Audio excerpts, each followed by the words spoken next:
Welcome to Right Side Broadcasting Network Live. I'm Robert McNeely. We're covering the latest on the Trump White House, also the state visit, in fact, to the United Kingdom, a second one after the reign of Queen Elizabeth II and now her son, King Charles III, inviting President Trump and Mrs. Trump to not only an extraordinary state dinner, but a reviewing of the troops, the core choirs of the United Kingdom, and also the extraordinary traditions of what we hold together as two nations, Western civilization, celebrated as President Trump discussing steel and aluminum tariffs and further trade deals with the United Kingdom's Prime Minister, Keir Starmer, who is finding himself somewhat in an unpopular situation leading the nation when it comes to things like freedom of speech, which is virtually not existent, a migrant crisis within the United Kingdom as well that threatens its identity as a Christian nation, a once Christian nation, although from what we've seen in the last days and hours,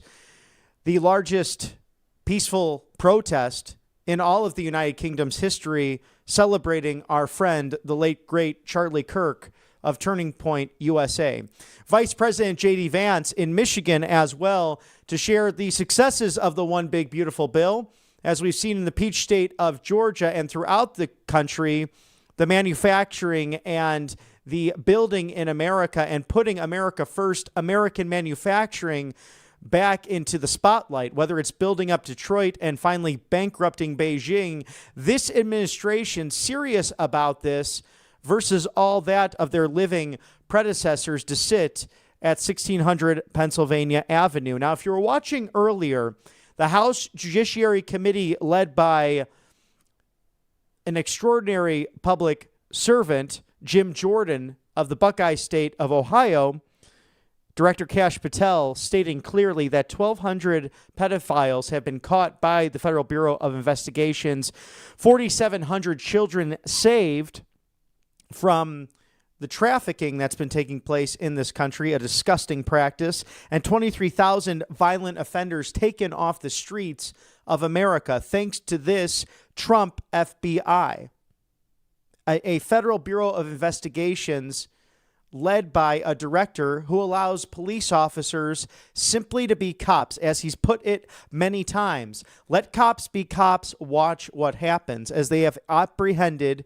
the horrible person that took Charlie's life at Utah Valley University just 1 week ago today. They apprehended the individual within 33 hours.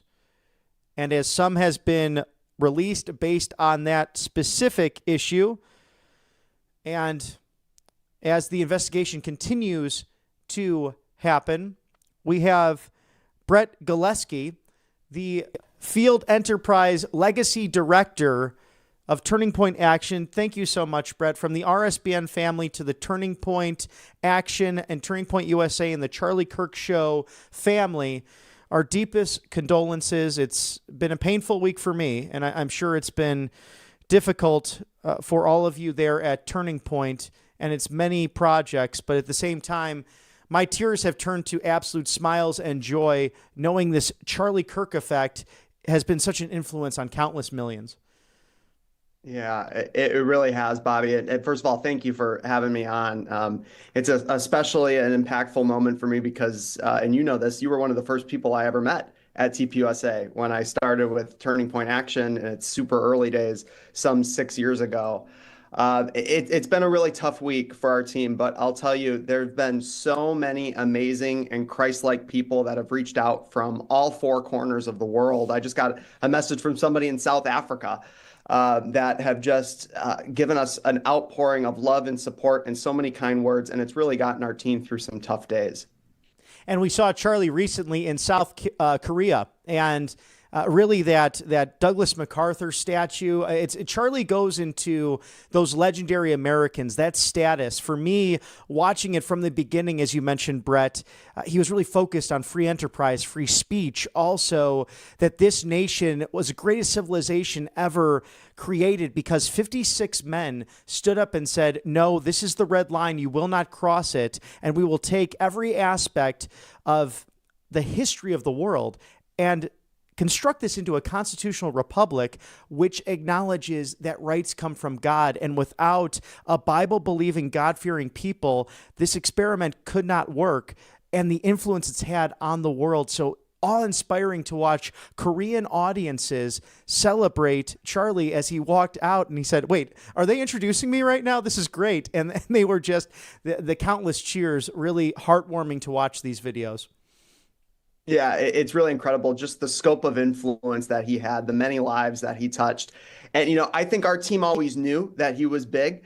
We didn't realize just how big he was, just how many impactful moments, how many lives he touched. It's coming out in these vigils that we're seeing pop up all over the country, all over the world.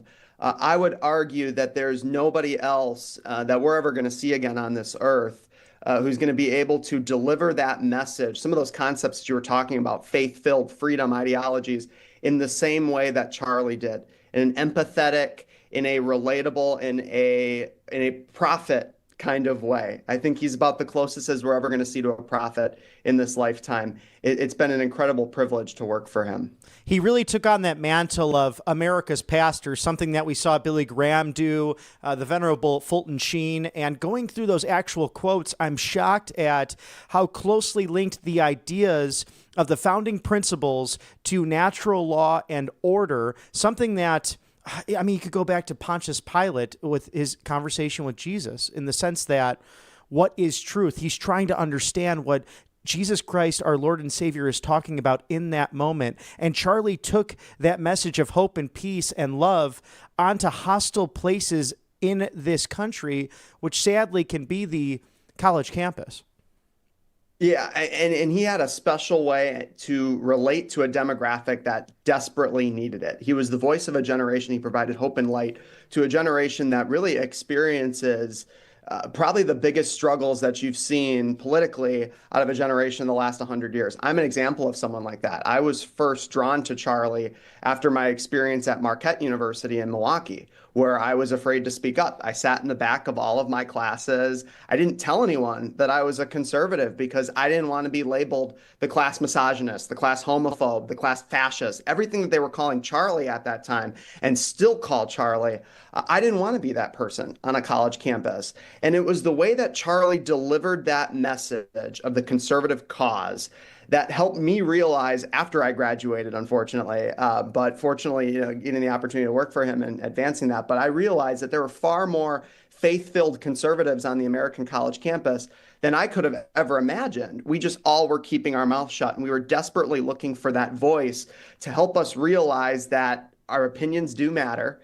It's okay to be a conservative, despite what everyone around us is saying to us, top to bottom, professors, administration, frats, sororities, and that we're not alone. And so I really saw that opportunity to come work for Charlie and Turning Point Action in the early days as an opportunity to rewrite some of those wrongs. And along the way, I've talked with now thousands of students, help them realize that, and then help them go on to do things like become county GOP chair, run for office, things like that. That is the lasting legacy that Charlie has built. And believe you me, he wouldn't want it any other way. And he always did that with a smile on his face. And it could be at Marquette or DePaul. I remember a campus clash. It's now the American Comeback Tour as we continue that celebration.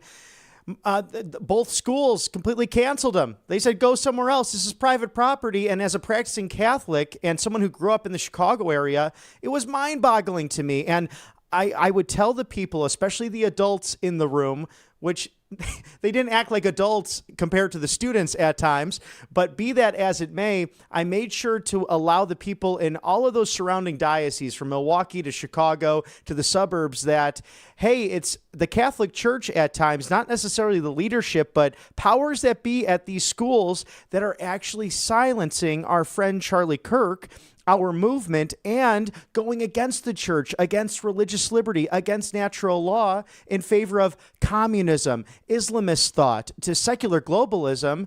But he always went in there with a smile on his face, ready to break bread with the other side.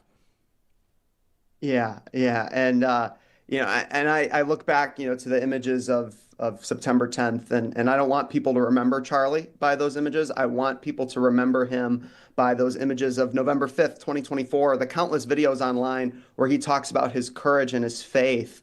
In scripture, it says, that God does not give us more than we can bear. And I like to feel that, Charlie is still with us. He is a martyr. Martyrs don't feel pain, and that his legacy will live on in all of us. I mean, simply put, there's never going to be anyone like him again on the American college campus. The American college campus needed Charlie. And now Charlie's legacy will live on in the many college students that aren't going to be afraid to speak up, that are going to, step out of their comfort zone and be that voice of a generation. It's going to be really cool to see that torch get passed on, not just in the Midwest where I am, but all over the world.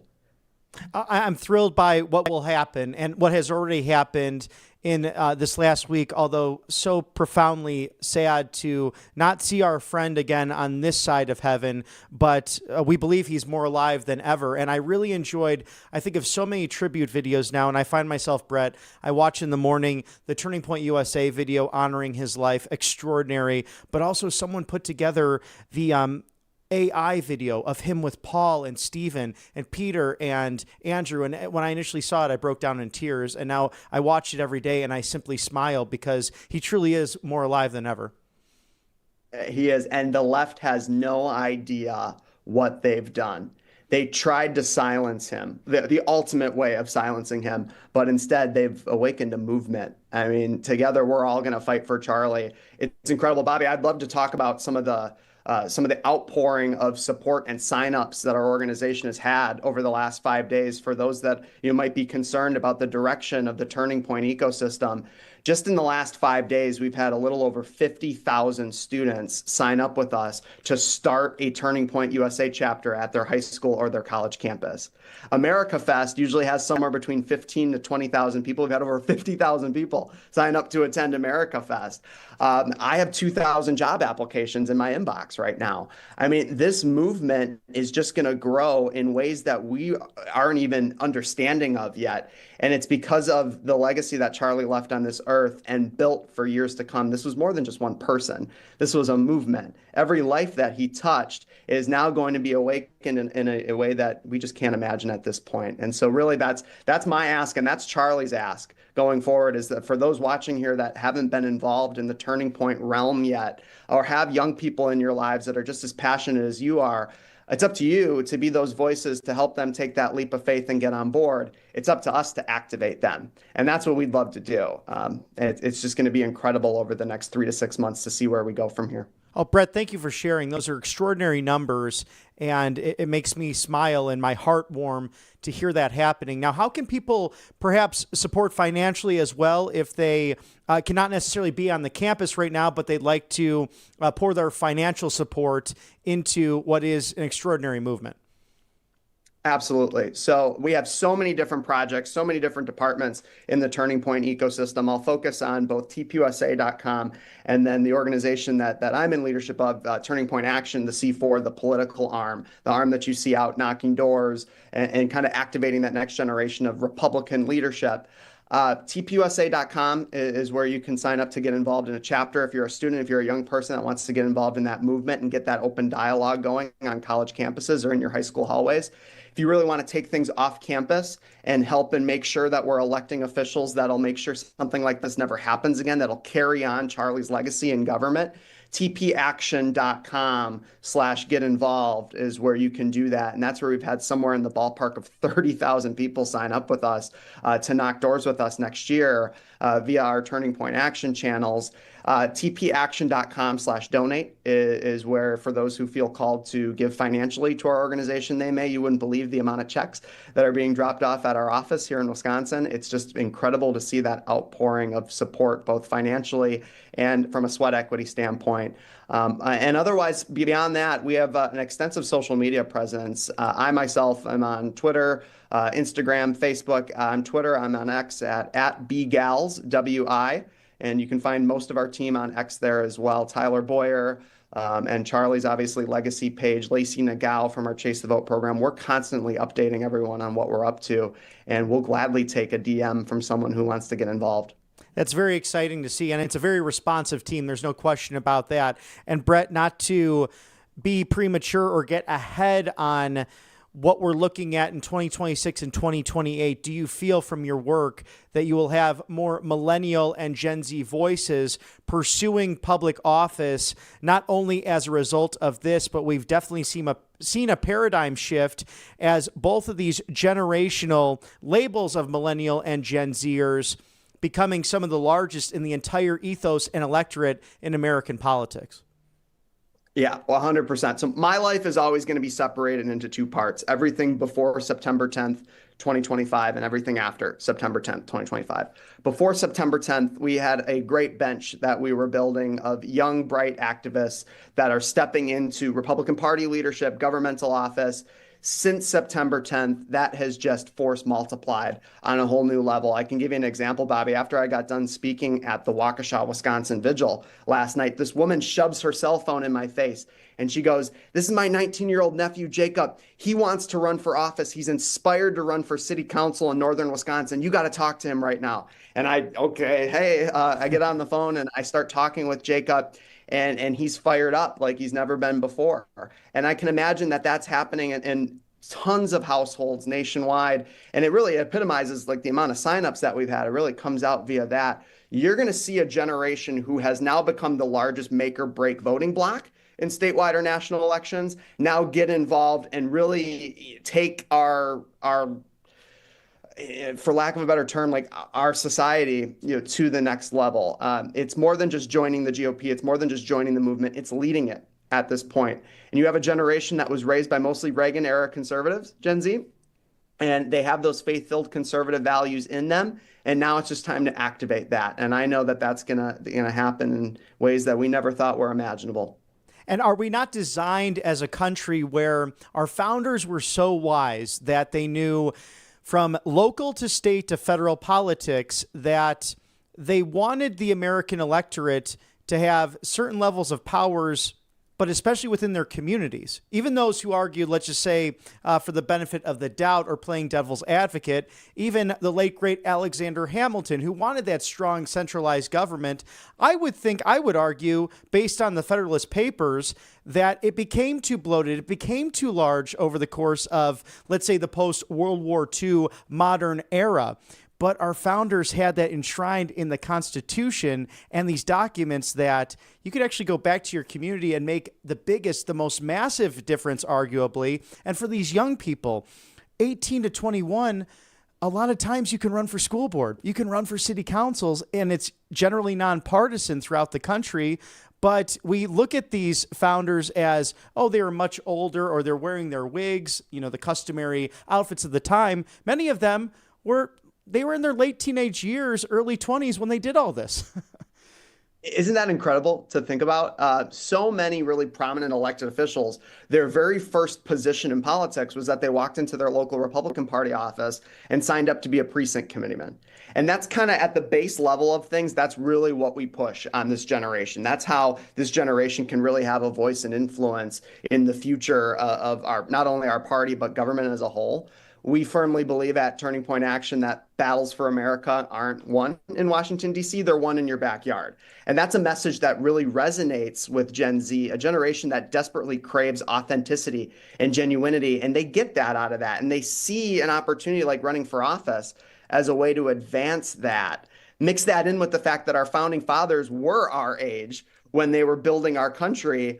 It's not an impossible thought to think that we're driven by something bigger than ourselves in this generation. The fact that we don't want to raise our great-great-grandchildren in a socialist country. That's the big picture. And this overarching reality that we're facing right now is truly confronting evil. That message that has really stood out for me in the last week, what Charlie said, the Christian is expected to enter that public arena and serve and to correct truths. And we all live in error. We all fall short of the glory of God. We're all sinners. And even Charlie himself recognizing his own personal sin, his own words, put Jesus on the cross. And the humility, that humble nature is something that will stick so much with me. And I've been reflecting on this past week.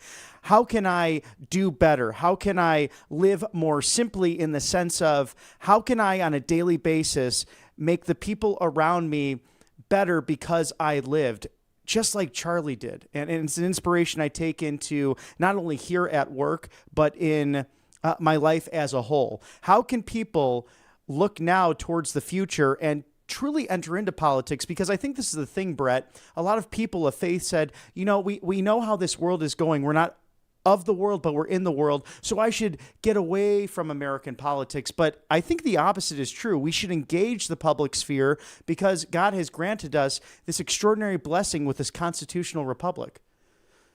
Yeah, and it starts in the churches. I've seen photos all over the country of this past Sunday, churches being packed in ways that they've never seen before. That's not an accident. That's Charlie's voice and influence really getting into a space that hadn't historically turned out to vote. I mean, it's something in the ballpark of like 48 to 50% of evangelical Christians, every Sunday churchgoers, do not vote. And it was one of Charlie's lifelong goals to just make a small impact in that demographic so we never have to worry about losing national elections again. It starts at the churches, it starts with pastors. And we've had a really hard time historically as conservatives finding the secret sauce into activating these pastors. There's the courageous ones that aren't afraid to speak up, but there are the cowardly ones, and there are the complacent ones who do recognize that they could have a role in using their sphere of influence to get involved in the political arena, but don't. And I think you're going to see that start to change with just how Christ-like of a figure somebody like Charlie was. He was able to explain and communicate the conservative message in such a faith-filled way that I think you're going to start to see churches now stand up. I think you're going to start to see, especially the Catholic church I grew up in and still heavily Catholic, start to take that step into the political arena. And that's something that Charlie would want. I mean, those kind of ideas never stopped with somebody like Charlie. He was always pushing the envelope and, pushing the envelope without risking our integrity, of course, but always wanting to build off of these ideas. Hey, that's great. We just leaped this hurdle and got this pastor involved and is going to hold a voter reg. Now let's take that and build off of that and do this, this, and this. Let's parlay that success into this. That was Charlie. Relentless, inspired. And I think you're going to start to see that force multiply, especially in the church community. And Bishop Robert Barron of Rochester, Winona, Minnesota, not far from you, a great man and a former Chicagoan, so know a thing or two and have discussed many great topics with that fine man. That's the one thing I wish would have happened a week from now. I believe Charlie and the good bishop were to get together on either Charlie's show or the bishop's show with Word on Fire as well to talk about these very foundational principles and how at the core and the center of them, again, many Charlie Kirk conversations within Turning Point Faith or throughout Turning Point USA and Turning Point Action, the church was actually the cornerstone and pushing for that religious liberty. 9 of the first 13 colonies, which became the first states, you had to be a Bible-believing, practicing Christian within your local church.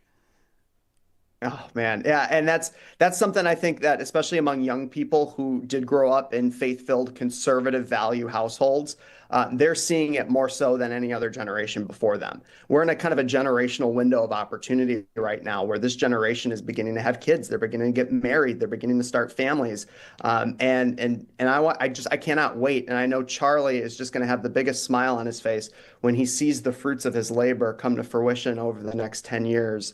Long after his death, his legacy will live on. Brett, if you'd like to share as well, what is your lasting image and thoughts on a friend of yours, an extraordinary boss, and someone who brought countless smiles to everyone's faces? Because I want to try to convey to the audience, and we really have been this week, and thank you to everyone, especially you, for coming on to share your thoughts of Charlie and the organization moving forward. But it was about joy. It was about fun. And I think, gosh, like 90% of my time, I was always smiling when I was at Turning Point USA. Yeah, Charlie and I shared a really unique bond. And I don't know if that had to do with us being only 2 years apart from each other and growing up an hour down the road. I grew up in Milwaukee. He grew up in the North Chicago suburbs. I don't know if it had to do with us kind of sharing the same mannerisms, the same nervous habits. People have pointed that out to us over the years. Or if it was that, happy warrior mindset that we both shared. What I'll never forget, especially about Charlie, was his ability to turn every single moment into a coaching moment. he didn't just lead, he mentored, he shaped people. He was looking in every single scenario, every single opportunity that came our way. He was looking for a learning moment, and he was looking to communicate that in the best way possible. I learned so much from him, and in the process, I had a lot of fun. I genuinely enjoyed his company. I didn't look at him as the celebrity. I looked at him as a mentor and friend. And my final memory with him is something that I'm so incredibly thankful I get to carry with me for the rest of my life. It was just, a quick moment, a moment I didn't think anything of at the time. About 2 weeks ago, I was in Phoenix. We did a new hire training, and I was leading the training, and Charlie came in and said a few words to our new hires, which I just cannot believe now, what our new hires from that hiring class must be feeling, that, they had that moment with Charlie. And I'm walking out with him, and he's a couple steps in front of me, and we're just talking. I'm asking him, how was Ohio yesterday? Just kind of all that stuff. And then as we're walking out, I go, well, all right, man, I'll catch up with you soon. And he turned around, shook my hand, and said, proud of you, man. And then we went, our separate ways. And it wasn't something that he said often. It was something we always felt at Turning Point. All of us knew how proud he was of us. But he made it a point in that moment to tell me that. And that is just something I'm so incredibly thankful for, that I'll get to remember for the rest of my life as my final in-person image of Charlie. Brett Gillespie, the Enterprise Director for the Legacy Field Program, thank you so much. Yes, that was Charlie. He would praise publicly. He would always be proud of you. He was humble, and he would mentor privately, and something that I think many bosses and many mentors can actually learn from, whether it's in public or private life. Absolutely. Thank you, Bobby, for having me, giving me an opportunity to talk about my mentor and friend Charlie today. This was great. Yes, sir. Thank you so much for the time. And again, from the RSBN family to the Turning Point family, our thoughts, our prayers, and condolences. And please come on again and talk about the future as we get into 2026 and 2028 in the ever-changing culture wars. That would be great. Much love to you. Thanks, man. Amen. Thank you, sir. And as we cover the latest from the Trump White House and Vice President J.D. Vance, who's actually in the Midwest in Michigan today, President Trump on that UK trip, that state visit. We have video playback with the reviewing of the troops to the choirs singing, which is a little bit of my background. So always enjoy to hear an angelic choir praising God and praising Western civilization, because ultimately this is his on high. This was his vision, and we share so much with our friends over the pond. As we approach flu season, a smart thing to do, get prepared with the prep like no other from allfamilypharmacy.com/RSBN. Prepare that medicine cabinet before flu season, and you could do so with code RSBN10. That's 10% off now. Tamiflu, antibiotics, antivirals for ivermectin, hydrochloroquine, NAD+, methylene blue, immune support, and 200 essential medications. How extraordinary is that to have on hand, to take with you to see, say, the fall foliage in New England, to the upper Midwest, where Brett is located in beautiful Wisconsin. Family has a long history up in the northern Midwest, and I can tell you this time of year, as that fall changes, it's extraordinary to watch nature work its magic, all envisioned by God. God's full vision on display, in fact, in those areas of the country during the fall football months. But prepare your medicine cabinet for that flu season, especially of those little ones walking around. They are vessels for disease this time of year, going in and out of school. And imagine just someone in your family waking up with that cough and fever, and that medicine cabinet is not prepared. And what are you to do? Because with low energy, you just have to rest it off then. Let's get the stuff that can help you out. Fall flu season prep at allfamilypharmacy.com/RSBN. Thank you for sponsoring us here at Right Side History. Robert Kiyosaki has talked long about how two banks have failed within this year. Also $37 trillion in debt. He's also a personal friend of President Trump. So go to Monetary Gold for wealth, security, preservation, and grabbing that complimentary presidential gold guide today. It's the President of the United States right at the front with that handsome masculine photo right there for your viewing pleasure, to see how you can preserve what matters to you. It's security, it's savings, it's the pension and retirement focus. that matter for your household, rsbnforthegold.com. Call immediately to discover how to permanently end the IRA fees, rsbnforthegold.com, or call today. Do not delay. It's 800-476-7790, 800-476-7790. Ask how to eliminate your annual IRA fees for life. And before it escapes my mind, happy Constitution Day and Citizenship Day, because what do we want here in this country? Legal immigration and safety for all. America is being made safe again. That was made clear today by FBI Director Kash Patel as he took on countless ridiculous questions from the far left, especially someone who might just be the loser of the week, Jasmine Crockett of Texas. Proof is in the pudding, and Kash Patel, as he stated there, I could take the slings and the arrows, but do not criticize the good people of the FBI. Let good cops be cops. And the numbers prove it. 1,200 pedophiles caught. 4,700 children saved from human trafficking this year. 23,000 violent offenders off the streets because of Director Patel moving swiftly, peacefully, and patriotically to do his job. And Jim Jordan leading that committee with the annual oversight from Judiciary on the House side as the Senate questioned just yesterday. Also breaking news that too late Jerome Powell finally giving in slightly, only at a 0.25% reduction at the Federal Reserve. We have that playback video for you now. Squarely focused on achieving our dual mandate goals of maximum employment and stable prices for the benefit of the American people. While the unemployment rate remains low, it has edged up. Job gains have slowed and downside risks to employment have risen. At the same time, inflation has risen recently and remains somewhat elevated. In support of our goals and in light of the shift in the balance of risks, today the Federal Open Market Committee decided to lower our policy interest rate by a 0.25 percentage point. We also decided to continue to reduce our securities holdings. I'll have more to say about monetary policy after briefly reviewing economic developments. Recent indicators suggest that growth of economic activity has moderated.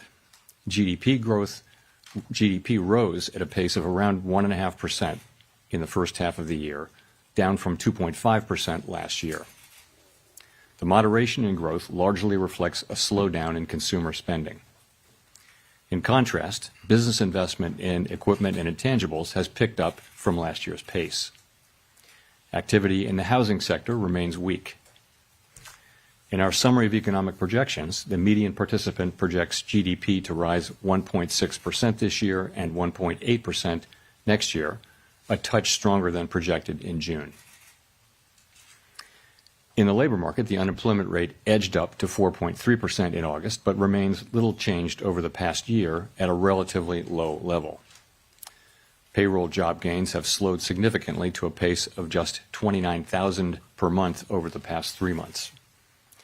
A good part of the slowing likely reflects a decline in the growth of the labor force due to lower immigration and lower labor force participation. Even so, labor demand has softened, and the recent pace of job creation appears to be running below the break-even rate needed to hold the unemployment rate constant. In addition, wage growth has continued to moderate while still outpacing inflation.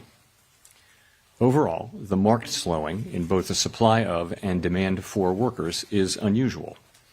In this less dynamic and somewhat softer labor market, the downside risks to employment appear to have risen.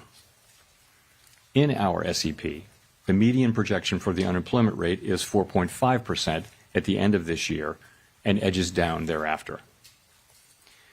Inflation has eased significantly from its highs in mid-2022, but remains somewhat elevated relative to our 2% longer-run goal. Estimates based on the Consumer Price Index and other data indicate that total PCE prices rose 2.7% over the 12 months ending in August, and that, excluding the volatile food and energy categories, core PCE prices rose 2.9%. These readings are higher than earlier in the year as inflation for goods has picked up. In contrast, disinflation appears to be continuing for services. Near-term measures of inflation expectations have moved up, on balance, over the course of this year on news about tariffs, as reflected in both market and survey-based measures. Beyond the next year or so, however, most measures of longer-term expectations remain consistent with our 2% inflation goal. The median projection in the SEP for total PCE inflation is 3.0% this year and falls to 2.6% in 2026 and to 2.1% in 2027. Our monetary policy actions are guided by our dual mandate to promote maximum employment and stable prices for the American people. At today's meeting, the committee decided to lower the target range for the federal funds rate by a quarter percentage point to 4 to 4.25%, and to continue reducing the size of our balance sheet. Changes to government policies continue to evolve, and their effects on the economy remain uncertain. Higher tariffs have begun to push up prices in some categories of goods, but their overall effects on economic activity and inflation remain to be seen. A reasonable base case is that the effects on inflation will be relatively short-lived, a one-time shift in the price level. But it is also possible that the inflationary effects could instead be more persistent, and that is a risk to be assessed and managed. Our obligation is to ensure that a one-time increase in the price level does not become an ongoing inflation problem. In the near term, risks to inflation are tilted to the upside and risks to employment to the downside, a challenging situation. When our goals are in tension like this, our framework calls for us to balance both sides of our dual mandate. With downside risks to employment having increased, the balance of risks has shifted. Accordingly, we judged it appropriate at this meeting to take another step toward a more neutral policy stance. With today's decision, we remain well positioned to respond in a timely way to potential economic developments. We will continue to determine the appropriate stance of monetary policy based on the incoming data, the evolving outlook, and the balance of risks. In our SEP, FOMC participants wrote down their individual assessments of an appropriate path for the federal funds rate, based on what each participant judges to be the most likely scenario for the economy. The median participant projects that the appropriate level of the federal funds rate will be 3.6% at the end of this year, 3.4% at the end of 2026, and 3.1% at the end of 2027. This path is 1/4 percentage point lower than projected in June. As is always the case, these individual forecasts are subject to uncertainty, and they're not a committee plan or decision. Policy is not on a preset course. The Fed has been assigned two goals for monetary policy: maximum employment and stable prices. We remain committed to supporting maximum employment, bringing inflation sustainably to our 2% goal, and keeping longer-term inflation expectations well anchored. Our success in delivering on these goals matters to all Americans. We understand that our actions affect communities, families, and businesses across the country. Everything we do is in service to our public mission, and we at the Fed will do everything we can to achieve our maximum employment and price stability goals. Thank you. I look forward to our discussion.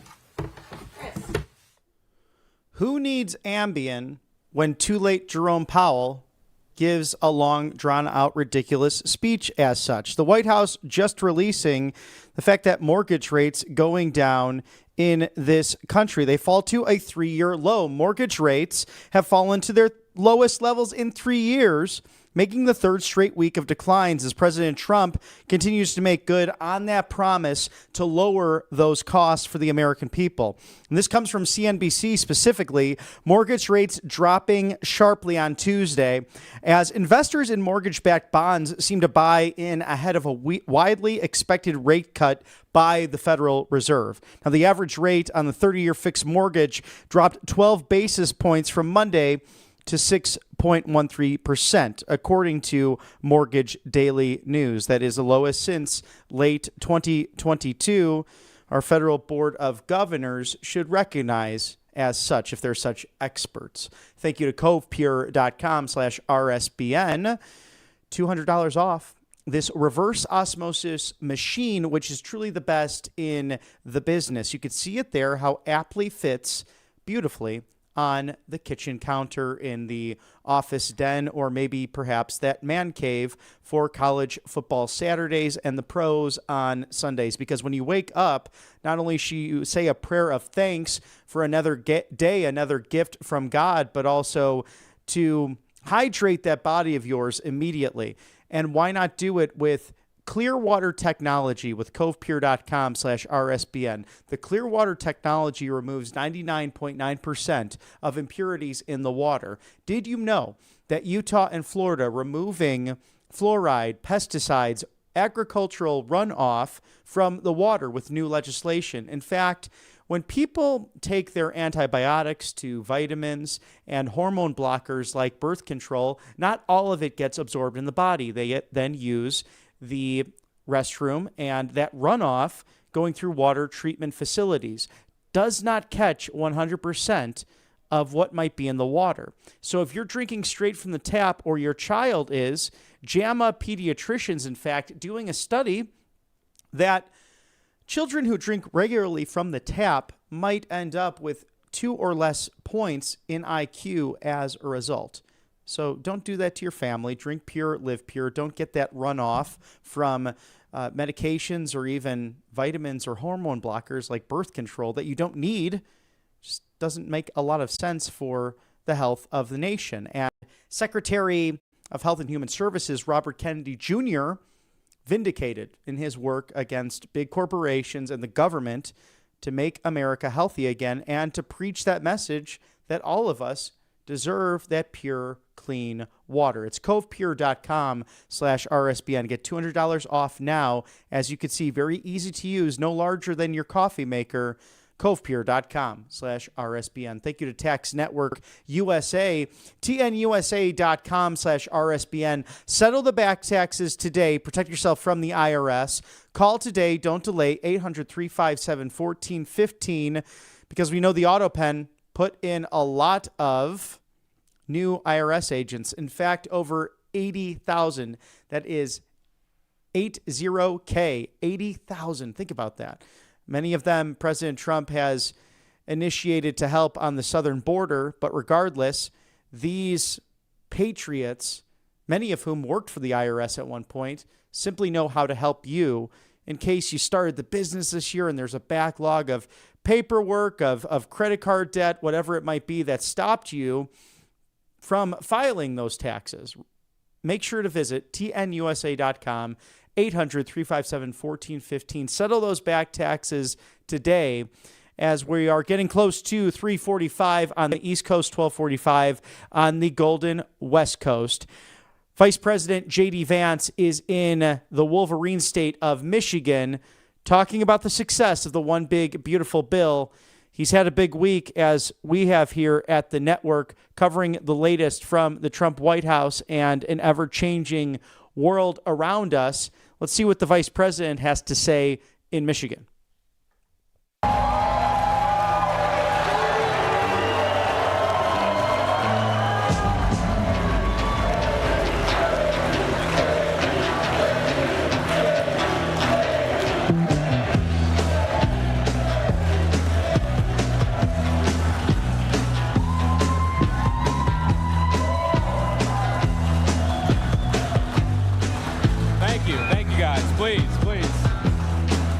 Thank you all. Well, it's great to be here in the great state of Michigan. I always loved coming to Michigan on the campaign trail, and I'd always said, you know, the most dangerous place maybe this Ohio State grad visited was Michigan on the campaign trail, but you all were always kind and friendly and good to me. We love you too. Thank you, sir. It's good to see you again, man. I'm not going to do that here. Somebody yelled out OH. I'm not doing that here. Don't insult your hosts is the basic thing that I learned in politics.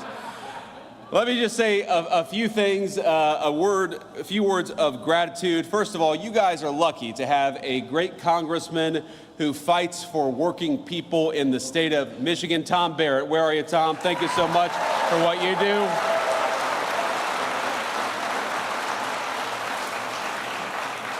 We talk a lot about the working families tax cuts. We talk about no taxes on overtime, which we are proud to deliver. No taxes on tips, which we are proud to deliver. The lowest taxes that we've had in this country in a very long time, because Tom Barrett went to Washington and fought for the people of this district. Thank you so much, Tom, for everything that you do.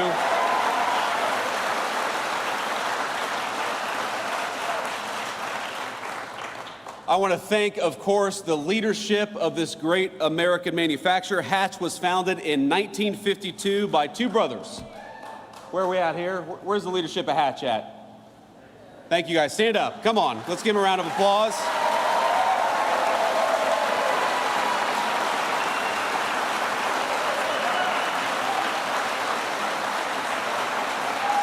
Thank you, guys.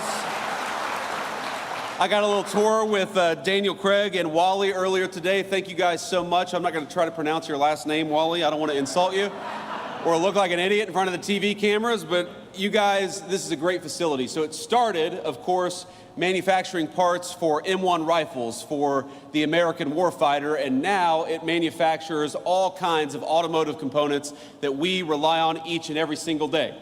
And one of the things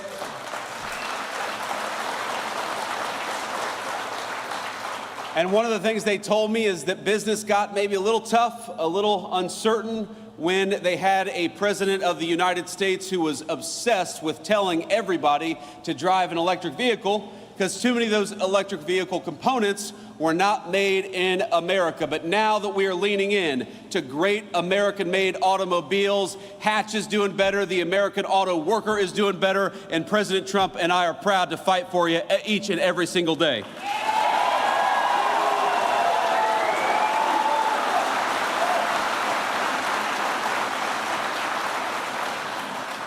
I've also got to thank our incredible Secretary of Labor. You just heard from her, Secretary Chavez de Reymer. Let's get a round of applause for the great Secretary of Labor.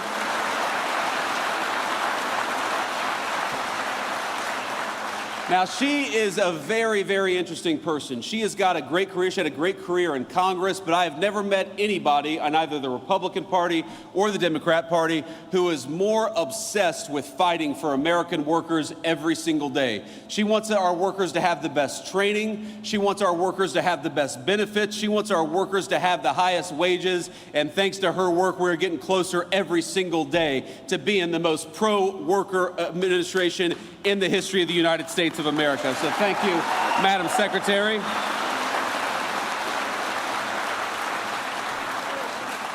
We also have Michigan GOP Chair Jim Runstad. Where's Jim at? Jim, thank you for everything that you're doing.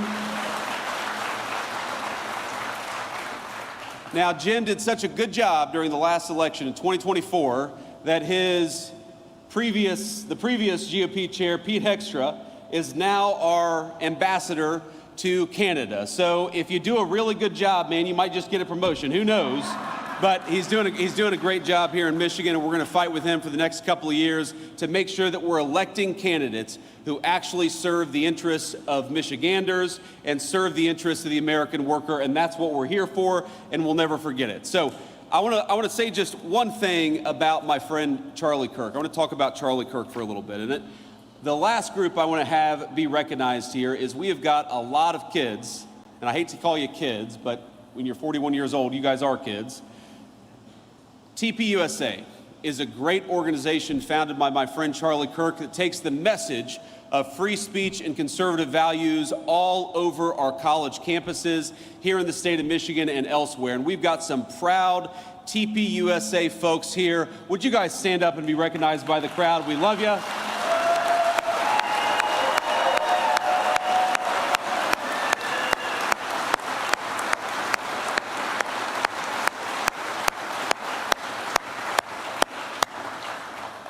We love these kids, and we love the organization that was founded by Charlie Kirk. And I know I speak for all of the kids behind me, all of the great TPUSA members, and also the alums, that over the past 10 years, Turning Point USA has not just been an organization, it has been the fountain of a movement all across the United States of America. If you look at just the youth vote in 2024 and how much young voters shifted from Democrat to Republican from 2020 to 2024, Charlie Kirk created a movement.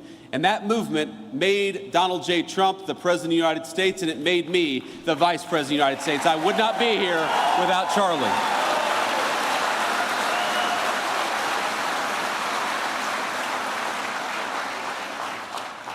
But Charlie was an exceptionally talented individual. People don't realize how integral he was, how important Charlie Kirk was. He helped us staff the administration with solid people like Secretary Chavez DeRemer. He made sure that when we hired somebody, that it was a smart person, but it was also a kind and decent person. You see him at these college events, and he would talk to anybody. He didn't care if you were a Democrat, a Republican, a liberal, a conservative, if you supported the Trump administration or not. He felt that the most important American political virtue was to just get out there and talk to our fellow Americans. And I hate to say that a week ago, he was doing what he did best, he was doing what he loved, and an assassin gunned him down for daring to say things that that assassin thought were wrong or shouldn't be said.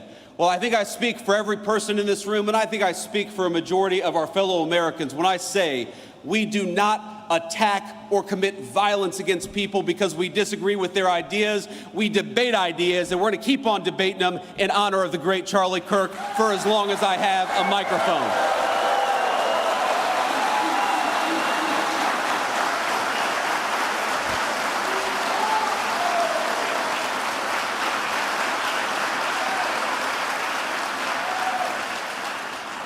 But the last thing I want to say about Charlie, my friends, is he was more than a political organizer, more than a person who literally helped make me the Vice President of the United States. And I'll never forget it, Charlie, that I would not be here were it not for you. He was a good guy. He was a good friend. I mean, all of these people who have been involved in TPUSA, you know, Turning Point USA, it wasn't just a debate society. It wasn't just a political organization. It gave these kids a sense of home and a sense of purpose in often very hostile places.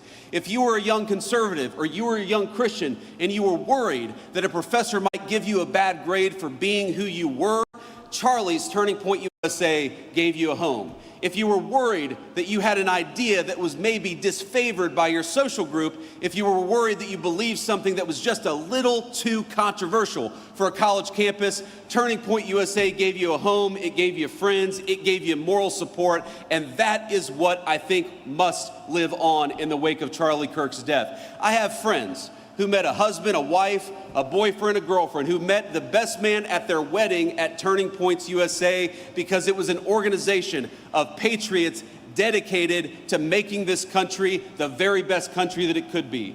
And I would like to think that whether you're a Democrat or a Republican, this basic idea of young people gathering to discuss and debate, that is the thing that we cannot let pass away just because the leader of Turning Points USA was gunned down by an assassin.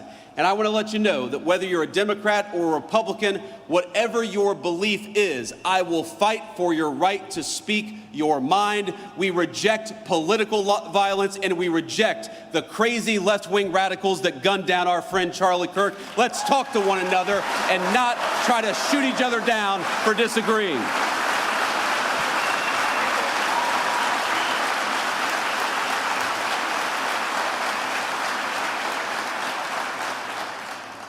You know, one of the things that Charlie worked on very, very hard was the very bill that we're going to talk about today.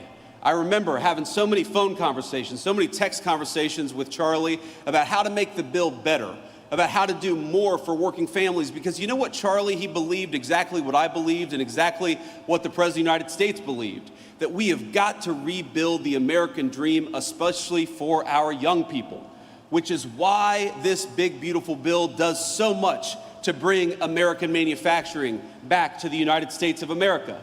These working families tax cuts, they don't just cut your taxes, though they certainly do. They reward companies for building and investing in the United States of America. Because isn't it nice to have an administration that is fighting for the businesses and the workers that are building right here at home rather than shipping our jobs off to Asia or Mexico?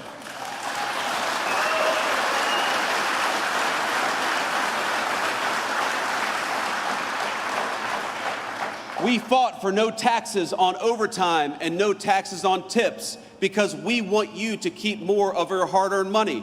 We fought for an increase to the child tax credit because we want to make it easier for young families to bring new life into this world and to raise that new life in security and prosperity and comfort.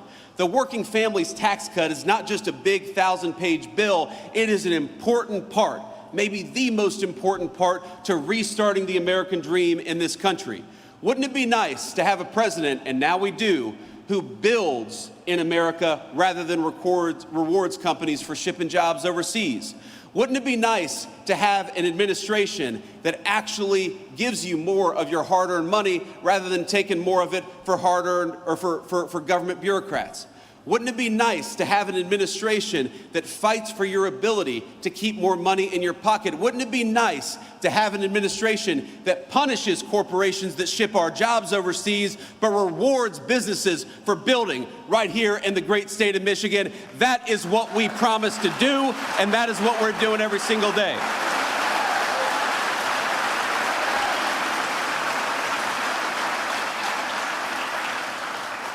Now, I don't know if you saw the headlines this morning, if you turned on the TV this morning, but the president right now is participating in a great state visit to the United Kingdom, our closest ally, of course, going back to the very beginning of our country when we didn't always agree very early on. But pretty much since then, they've been very close friends of the United States, about 200 years, our most important ally in the world. And the president is over there, and somebody asked me, would you rather be in England celebrating the state visit? I said, no, I'd rather be right here in the great state of Michigan where people are grilled and great products for the American people.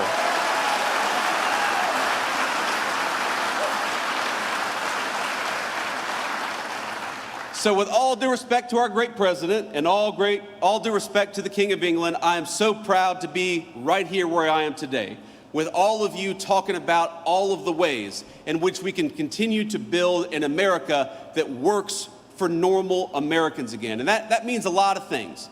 Part of making this country work for you all is making sure you're safe in your communities and safe in your streets. And one of the proudest things the President of the United States has done in Washington, D.C. and in Memphis as of a couple of days ago is to send the National Guard to take back American streets. We deserve to be safe in our communities again, and that's what the President is making happen.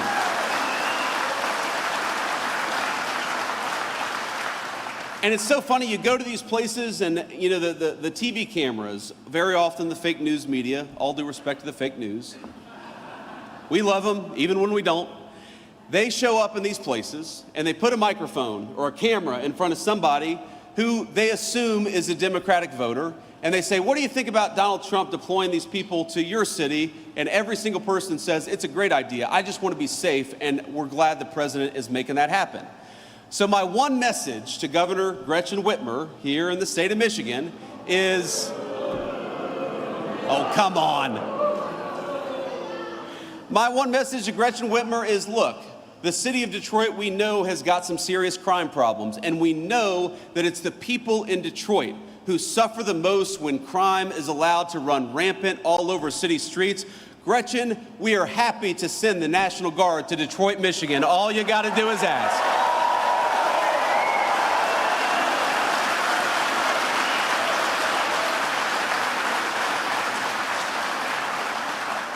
We got to remember, the streets are safer when law enforcement is allowed to put the bad guys away. And just as we want to protect your job and we want to make sure you have a good wage when you work hard, we also want to make sure when you go home, you can enjoy your neighborhood and enjoy your community and safety.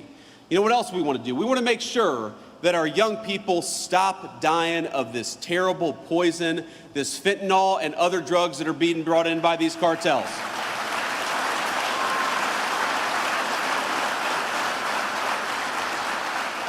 And I'll tell you a little story. I was talking to our great Secretary of Defense probably about a week and a half ago. And this was right after we lit up a narco-terrorist boat that was trying to bring drugs into the United States of America. And I got to tell you,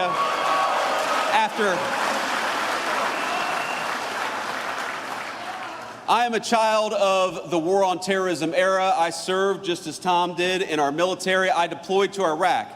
as a United States Marine, a young enlisted United States Marine, I am proud to have a president who is sending our military to light up the cartels that threaten our people in our own backyard. That's where the military belongs, if they belong anywhere.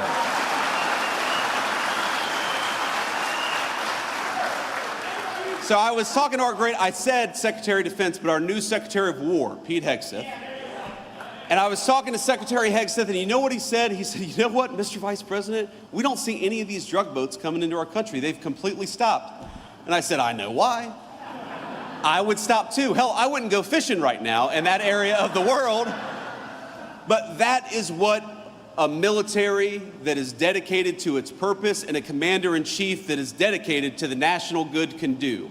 If we just have our actual government fighting for the interests of Americans and nobody else, we can make this country safer, we can protect your jobs, we can make sure you've got the best wages anywhere in the world, and we can stop this terrible poison from coming into our country. We just needed a president who was willing to fight for you, and now we've got one.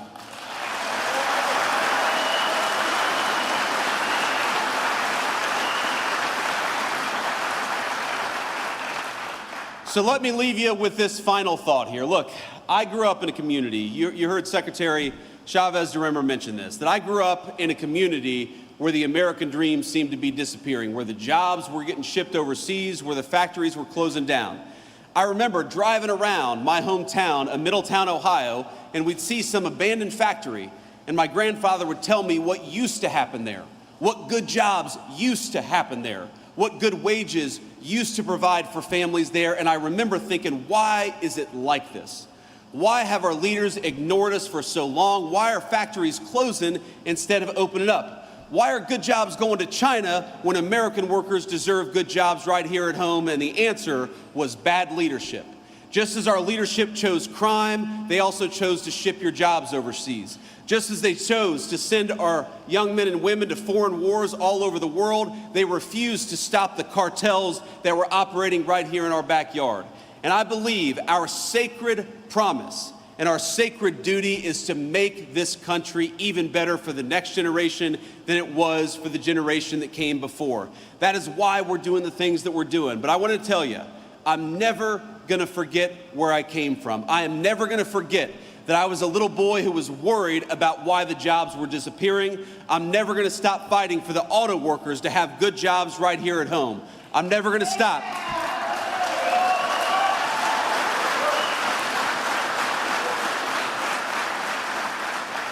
I'm never going to stop, and neither is the President of the United States, from fighting for your public safety, for your good wages. We're going to fight for when you send $1 to Washington, D.C., that we spend it wisely. We're going to fight for you to have low taxes. If you're working hard, we're going to fight for you to keep as much of your hard-earned money as possible. Because I believe that the American dream belongs to American citizens, not to illegal aliens, not to drug cartels, and it doesn't belong to foreign workers. It belongs to workers right here in the state of Michigan.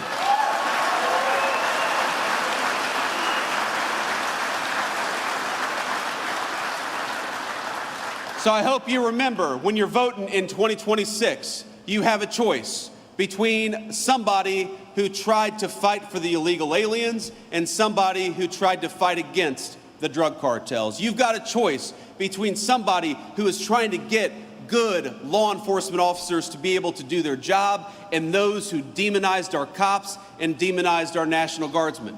You've got a choice between politicians who shipped your jobs overseas and politicians who fought to keep good American jobs right here at home.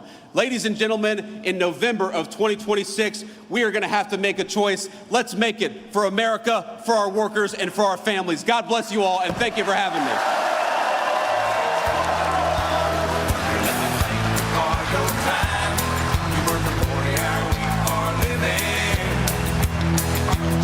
It on down the line.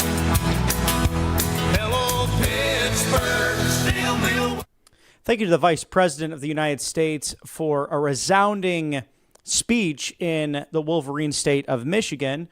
And just like with New Orleans to Memphis to Chicago, asking Governor Gretchen Whitmer, let's cooperate, let's work together, and potentially bring the National Guard in, if necessary, to make Detroit and the surrounding areas very safe. Again, thank you to mypillow.com/RSBN for your sponsorship. The 6-piece towel sets are back in stock. Regularly, $70. That's 70. But now you can see all colors there with a towel that's really quite fantastic. Under $40 now. Very limited quality. Call today. Don't delay. It's 800-836-7566. You could find 2,000 items on the mypillow.com/RSBN website. He is the defender of election integrity. He is a purveyor of freedom of speech. He was a friend of Charlie Kirk's and a man who has shared his heart on his sleeve and his faith in our Lord and Savior, Jesus Christ. It's Mike Lindell. He wants good products for you. It's a true American story, and they're all produced in the wonderful state of Minnesota. Mike Lindell, RSBN, always here for you. mypillow.com/RSBN. If you like what you see, we're taking on a legacy media. We've been known as the Rally Network for over a decade, fulfilling that great vision of founder Joe Seals.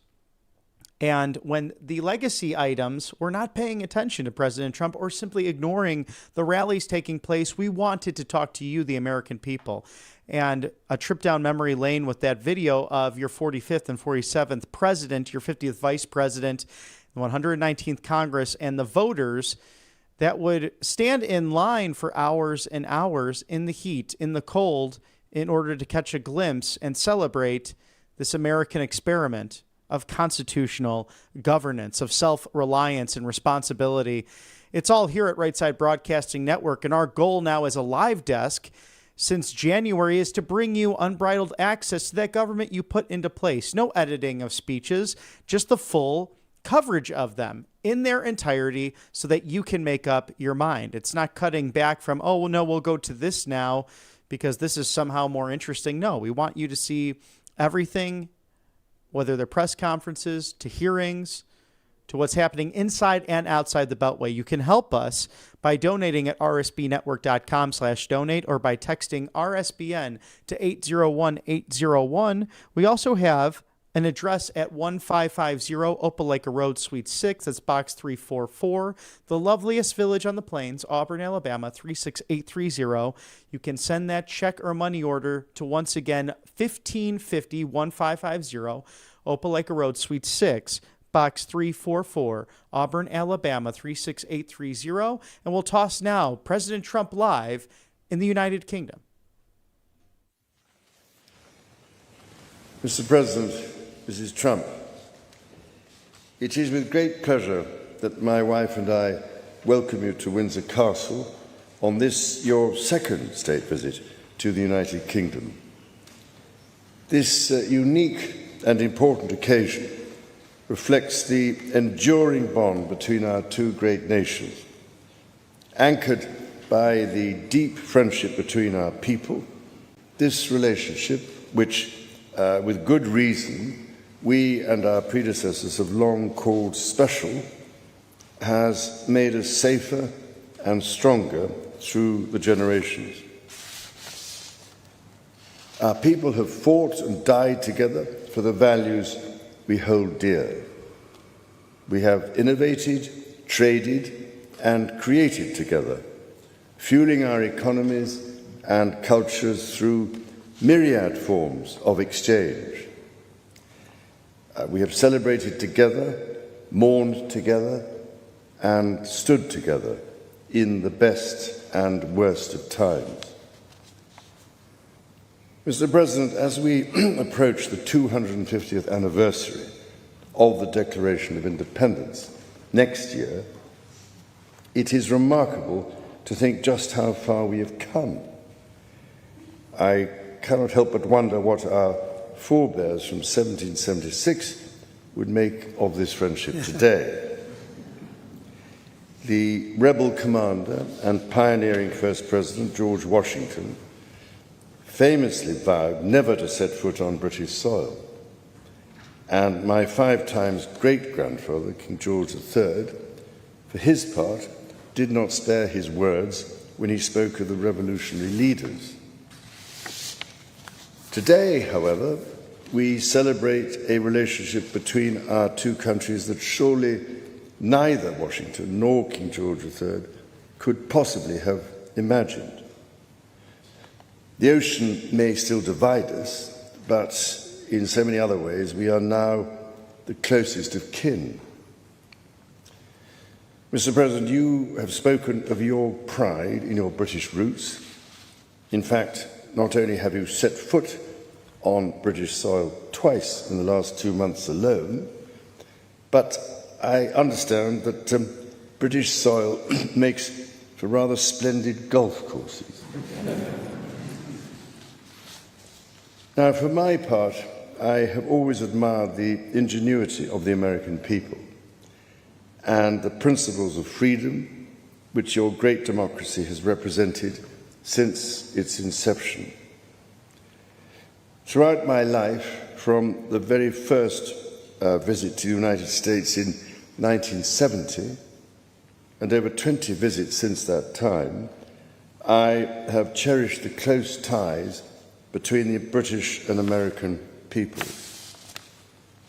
In fact, had the media succeeded in the 1970s in their own attempt at deepening the special relationship, I myself might have been married off within the Nixon family. Mr. President, from York to New York, from Birmingham, England to Birmingham, Alabama, we are united by a common language and shared heritage. The many thousands of people from each of our countries who have made the other their home have enriched our societies immeasurably, a fact that gives me the greatest pride. Our cultural connections too continue to flourish, with our actors, musicians, writers and television presenters prospering in the hearts of transatlantic audiences. Today, our alliance spans every field of endeavour and shows vast potential for growth. The United Kingdom was your partner in the first trade deal of your administration, Mr. President, bringing jobs and growth to both our countries. And no doubt we can go even further as we build this new era of our partnership. Our two nations have an exceptional legacy of shared discovery. Together we laid the foundations of nuclear science, mapped the human genome, and built the internet, upon which all contemporary commerce, communication and defence is based. Together, our scientists and engineers are shaping the world of tomorrow, not least with new partnership agreements on technology and the prosperity that stands to bring. Our countries have the closest defence, security and intelligence relationship ever known. In 2 world wars, we fought together to defeat the forces of tyranny. Today, as tyranny once again threatens Europe, we and our allies stand together in support of Ukraine to deter aggression and secure peace. And our AUKUS submarine partnership with Australia sets the benchmark for innovative and vital collaboration. The successes of the British Redcoats and of George Washington's Continental Army today stand shoulder to shoulder, brothers and sisters in arms, protecting the freedoms we both cherish. Our countries are working together in support of crucial diplomatic efforts, not least of which, Mr. President, is your own personal commitment to finding solutions to some of the world's most intractable conflicts in order to secure peace. In striving for a better world, we also have a precious opportunity to safeguard and to restore the wonders and beauty of nature for the generations who follow us. we share the ambition and determination to preserve our majestic lands and waters, above all, to ensure that we have clean water, clean air, and clean food. Our legacy for the next 250 years and beyond is to ensure that our children, grandchildren, and those who come after them can experience the awe and magnificence of the natural treasures found in the countryside, on the coasts, in the seas, and in the national parks established by your predecessors and mine. Mr. President, Mrs. Trump, the bond between our two nations is indeed a remarkable one. Forged in the fire of conflict, it has been fortified through our shared endeavours and burnished by the deep affection between our people. Tested time and again, it has borne the weight of our common purpose and raised our ambition for a better world. So, in renewing our bond tonight, we do so with unshakable trust in our friendship and in our shared commitment to independence and liberty. Therefore, as we celebrate this unparalleled partnership, allow me to propose a toast to President Trump and the First Lady, and to the health, prosperity, and happiness of the people of the United States of America.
Your Majesty, Melania and I are deeply grateful to you and Queen Camilla for your extraordinary graciousness. And to William and Kate, thank you so much. It's been so great being with you today. Thank you very much. Appreciate it.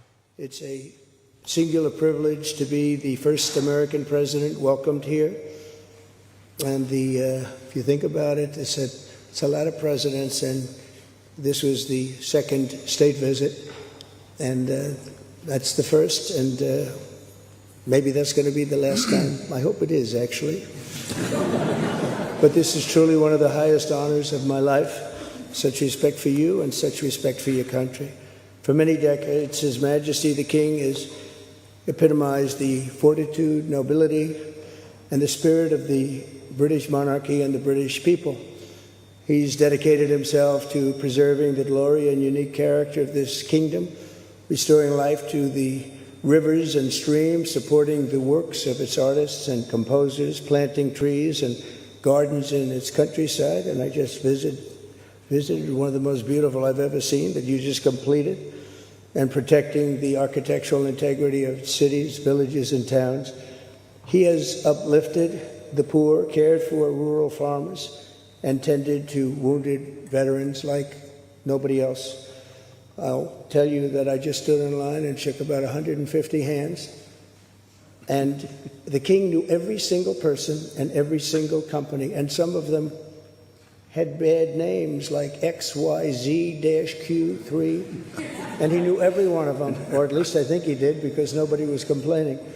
I was very impressed with that. But I just want to say that His Majesty has also raised a remarkable son in His Royal Highness Prince of Wales. Really amazing. We've gotten to know you, and I think you're going to have an unbelievable success in the future. Melania and I are delighted to visit again with Prince William and to see Her Royal Highness Princess Catherine, so radiant and so healthy, so beautiful. It's really a great honor. Thank you. Many years ago, His Majesty opened his archives to a biographer. Among the documents was a letter from 1993 in which he described the patriotism and guided his many projects. He wrote that he was, quote, entirely motivated by a desperate desire to put the great back into Great Britain. In the finest tradition of British sovereigns, he has given his whole heart, everything he's got, to those parts of Britain that are beyond the realm of mere legislation. It's not easy, but which define its essence and its virtue, its harmony and its soul. It's an amazing calling, and there's nobody that's answered that calling like you have. A fifth of all of humanity speaks, writes, thinks, and prays in the language born on these isles and perfected in the pages of Shakespeare and Dickens and Tolkien, and Lewis, Orwell, and Kipling. Incredible people, unbelievable people like we have rarely seen before, probably won't see again. The lion-hearted people of this kingdom defeated Napoleon, unleashed the Industrial Revolution, destroyed slavery, and defended civilization in the darkest days of fascism and communism. The British gave the world the Magna Carta, the modern parliament, and Francis Bacon's scientific method. They gave us the works of Locke, and Hobbes, Smith, and Burke, Newton, and Blackstone. The legal, intellectual, cultural, and political traditions of this kingdom have been among the highest achievements of mankind. There's really never been anything like it. The British Empire laid the foundations of law, liberty, free speech, and individual rights virtually everywhere the Union Jack has ever flown, including a place called America. You know that place very well, don't you? His Majesty spoke eloquently about the bond which inspired Sir Winston Churchill, and the bust is in the Oval Office right now, the beautiful bust of Winston Churchill, to coin the phrase special relationship. But seen from American eyes, the word special does not begin to do it justice. We're joined by history and fate, and by love and language, and by transcendent ties of culture, tradition, ancestry, and destiny. We're like two notes in one chord, or two verses of the same poem, each beautiful on its own, but really meant to be played together. The bond of kinship and identity between America and the United Kingdom is priceless and eternal. It's irreplaceable and unbreakable, and we are, as a country, as you know, doing unbelievably well. We had a very sick country 1 year ago, and today, I believe we're the hottest country anywhere in the world. In fact, nobody's even questioning it, but we owe so much of that to you and the footing that you gave us when we started. Together, we've done more good for humanity than any two countries in all of history. Together, we must defend the exceptional heritage that makes us who we are, and we must continue to stand for the values and the people of the English-speaking world, and we do indeed stand for that. On behalf of all Americans, I offer a toast to one of the great friendships, to two great countries, and to His Majesty King Charles III, a very, very special man, and also a very, very special queen. Thank you very much. Thank you. Thank you very much. It's a great honor to be with you.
An extraordinary evening at Windsor Castle. President Trump being the first sitting American president to enjoy a second state dinner on behalf of the United Kingdom, but specifically at that extraordinary palace, Windsor Castle, alongside His Majesty King Charles III, the Prince and Princess of Wales, and our illustriously glamorous, fantastic First Lady Melania Trump, and many members of the cabinet, catching a few there, Secretary of State Marco Rubio to Secretary of the Treasury Scott Bessent, and President Trump's son-in-law in attendance as well.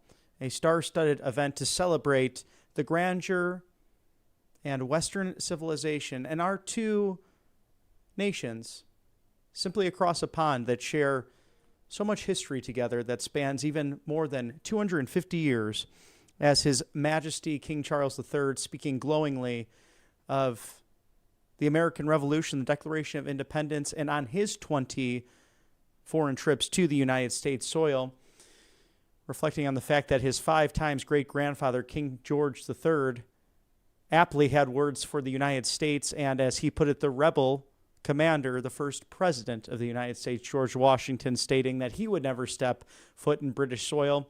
Perhaps our forebearers would be smiling from heaven, seeing how our two nations have come together once again to defend Western civilization and liberty, as President Trump will be wrapping up that state visit tomorrow with the United Kingdom's Prime Minister Keir Starmer and discuss further public policy, tariffs on aluminum and steel, and further trade deals. But wonderful to see the two leaders together.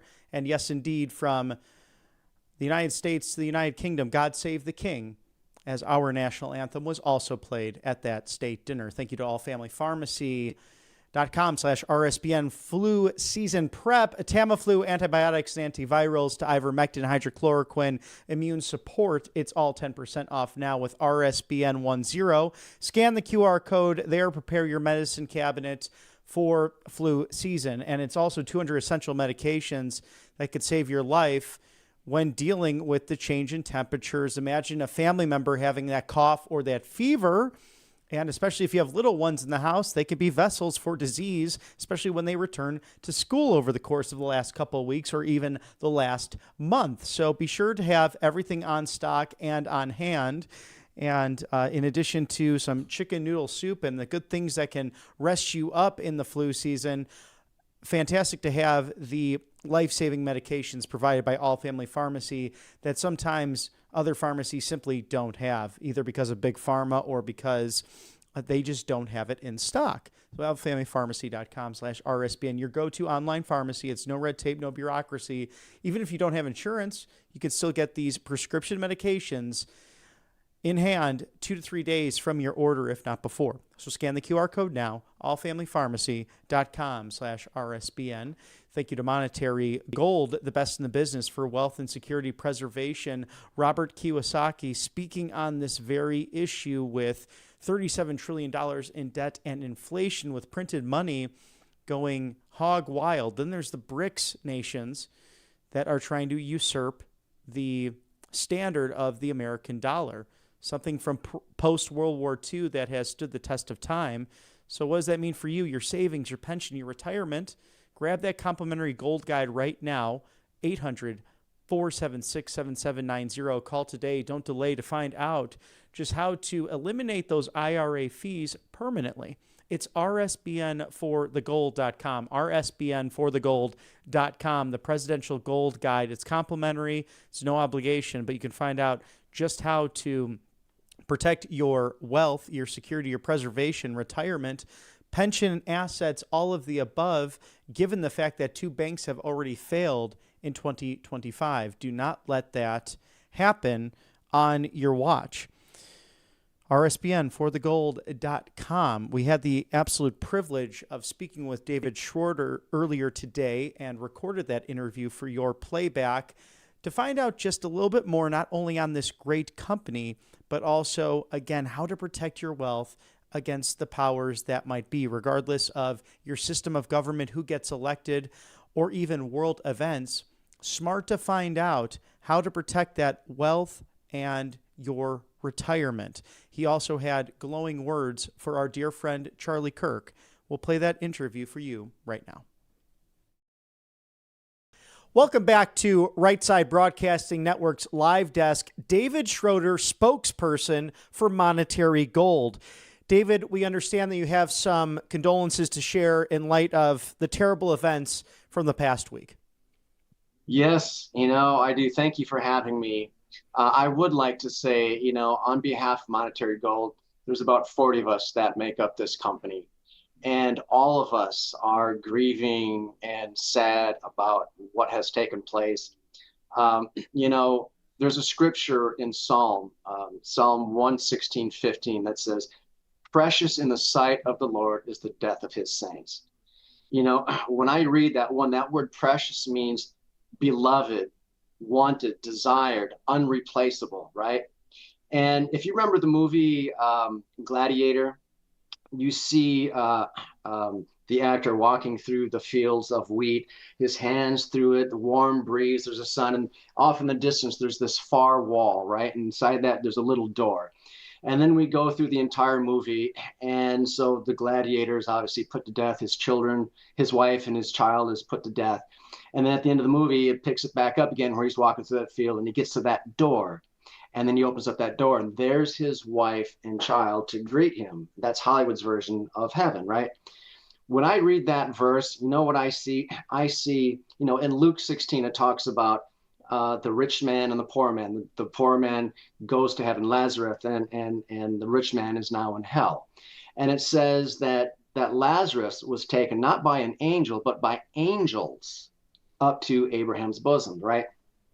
So I see that verse and I see Charlie Kirk, after this, execution, this assassination and this martyrdom of this godly young man. And now angels have taken his soul and he gets up there. And when he gets to that gate to heaven or to paradise, where Jesus said paradise, and there, when he walks past, there's God like, "Charlie, you're home. I have waited for you all your life. You have fought the good fight. You have finished the race strong, and you are home." That's how I read that verse. And that's what I see has happened for Charlie Cook. So to Erica, I don't know if you will ever see this, but from Monetary Gold, our deepest condolences to you and to your lovely children. And we just pray for your comfort and peace during this time.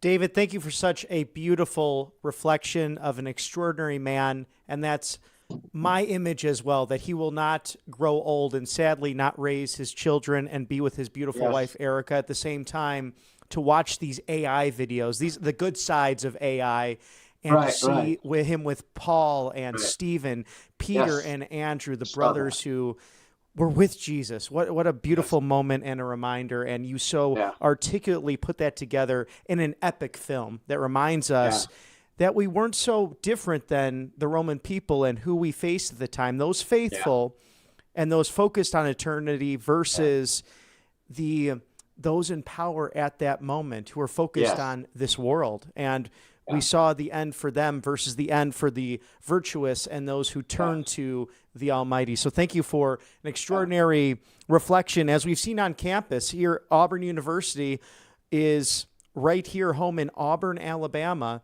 and the fraternities, the sororities, putting out biblical verses on their front doors, really remarkable to reflect upon. So thank you for that as we dive into what is an extraordinary company, Monetary Gold, and gold prices seem to be surging. Why is that, David? So gold is in what investors call a bull market. And literally, I mean, it is charging forward like a bull. Yesterday on the spot market, it actually hit $3,700 per ounce.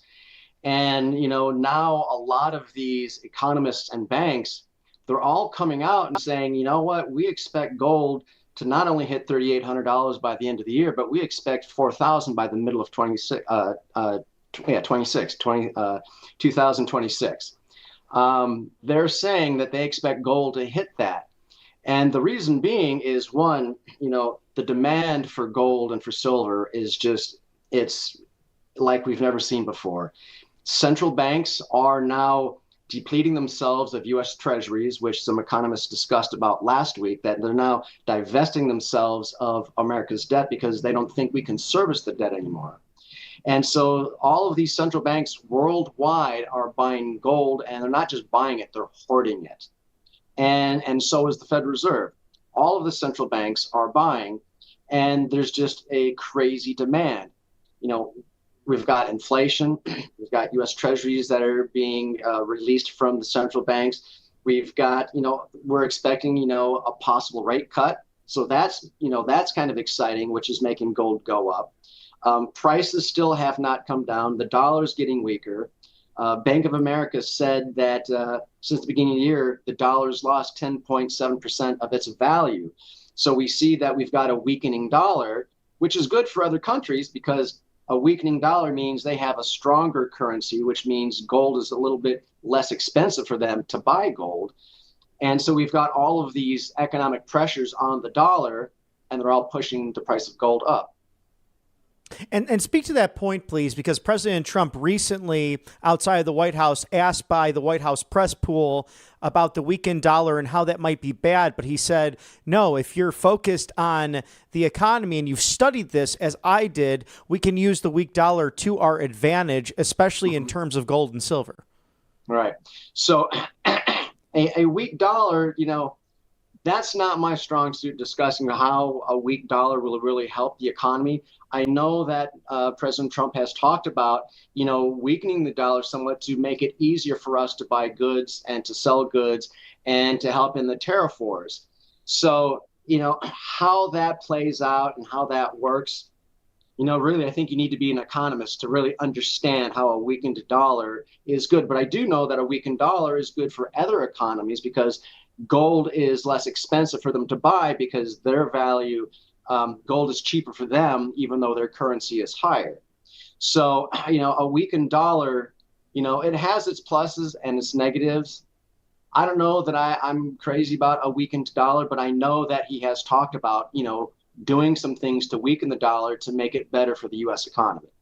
Now, are BRICS nations getting involved in that as well because gold and silver becoming more affordable? Will they buy that up within their central banks? And do their citizens, like American citizens, really have that access? Or because there's not as much freedom, let's argue, like there is in America, they actually don't have those options because central banks are taking advantage of the gold stock?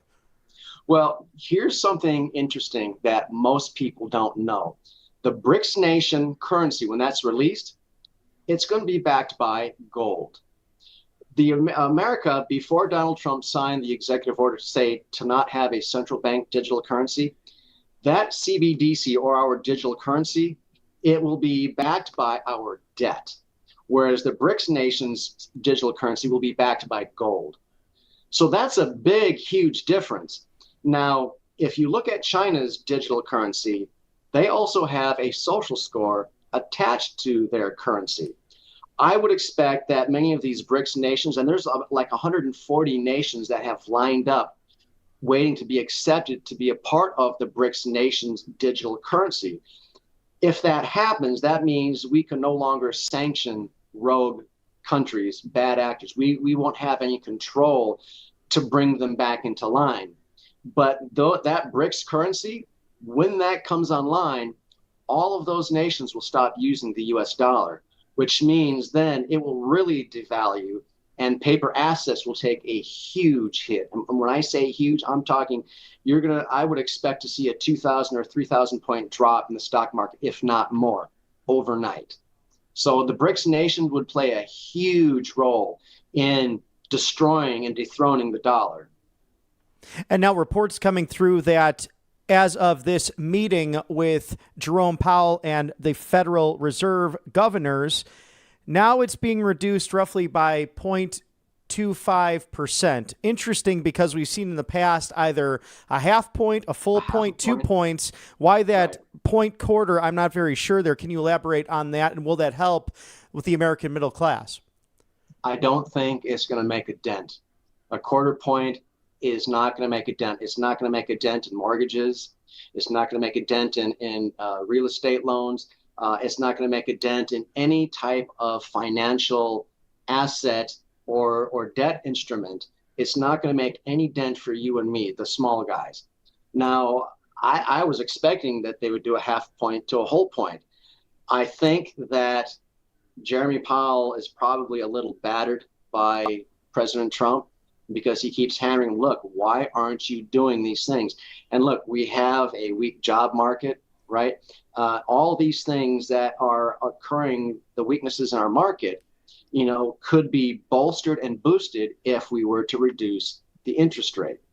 And so I think, I'm sad that that he's only going to do a quarter point, because it's not going to help me in any way or shape or form, me personally, or any of the other people in my shoes, or people who make less money than me. It's not going to help student loans. It's not going to help students. It's not going to help the seniors. It's not going to help retired people or those who are getting ready to retire. It will have zero impact. That's my personal belief. And how does it affect the final quarter as we go into that in the last phase here of 2025? I've spoken with some college students. Again, we're right near the great Auburn University, and some saying they've graduated recently and they can't find the exact job they're looking for what they studied. We know that we're in the green with jobs as a result of the Trump economy. At the same time, not as eager as expected or as high of a job number that was anticipated. Do you think it's solely because of the Fed and because they refuse to really strike at the heart of reducing these interest rates? I'm going to say yes to that answer. I'm going to say that the interest rates are going to highly impact, future job growth for the end of this year. I think it's going to, each time it's reported, I think we're going to see slower job growth. I think we're going to see less economic growth, all because the Fed, I think they're playing games. And I think they're just trying to, my personal belief is they really want to wreck President Trump. That's what I think. It's just my personal belief. But I think by the end of the year, we're not going to see the kind of growth we were hoping for, because they're not going to cut those interest rates.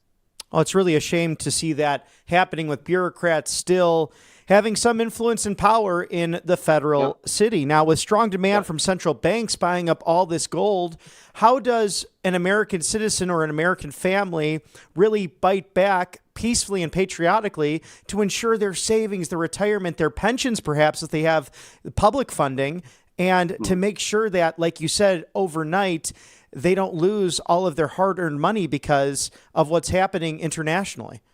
Right. So if you are a saver, you've been saving for a while, you may be in your 30s, maybe in your 40s, you may be in your early 60s and you're about to retire, or you may have retired, and in these three circumstances, you may have savings.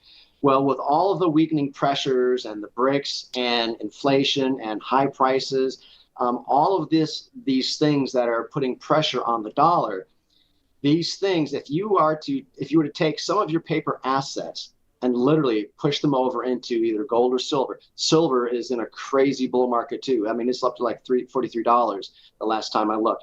it's hovered around the 2022 range for more than a decade, and it's over 43 now.